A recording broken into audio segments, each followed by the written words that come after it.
Formation है purity. Purity है तब योग का जोर भर सकेगा।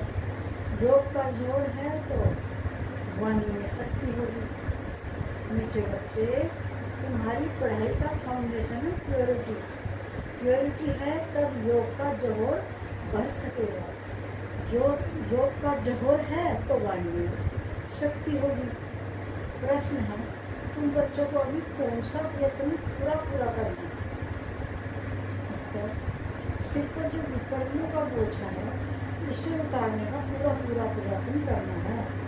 बाप का बनकर कोई विकर्म किया तो बहुत जोर से गिर पड़ेंगे। पीके की अगर निंदा कराई, कोई तकलीफ दी तो बहुत पाप हो जाएगा। फिर ज्ञान सुनने सुनाने में से कोई फायदा नहीं। ओम शांति।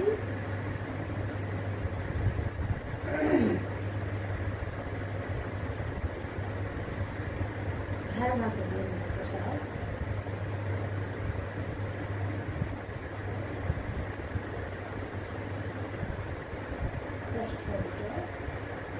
पढ़ाई के साथ पवित्र जन्म बनना है। ऐसा लायक और सपूत बच्चा बन सर्विस का सबूत देना है। सिर में कर स्वयं को श्रेष्ठ बनाना है। सेकंड है, स्थूल धन भी व्यर्थ नहीं गवाना है। पतितों को दान नहीं करना है। ज्ञान धन भी पात्र को देखकर देना है। मेरे बाबा का वरदान है, पुराने संस्कारों का अग्नि संस्कार करने वाले सच्चे मर्जीवा है।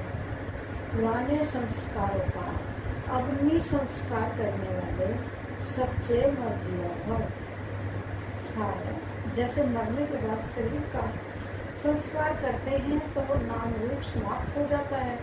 ऐसे आप बच्चे जब मर्जीवा बनते हो तो शरीर भले वही है, लेकिन पुराने संस्कारों, स्मृतियों व स्वभाव का संस्कार कर देते हो। संस्कार किया हुआ मनुष्य फिर से सामने आए तो उसको भूत कहा जाता है। ऐसे यहाँ भी यदि कोई संस्कार किए हुए संस्कार जागृत हो जाते हैं तो यह भी माया के भूत हैं। इन भूतों को भगाओ, इनका वर्णन भी नहीं करो।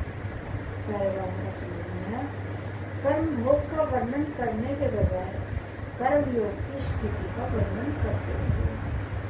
कर्म भोग का वर्णन करने के बजाय कर्म योग की स्थिति का वर्णन करते हैं।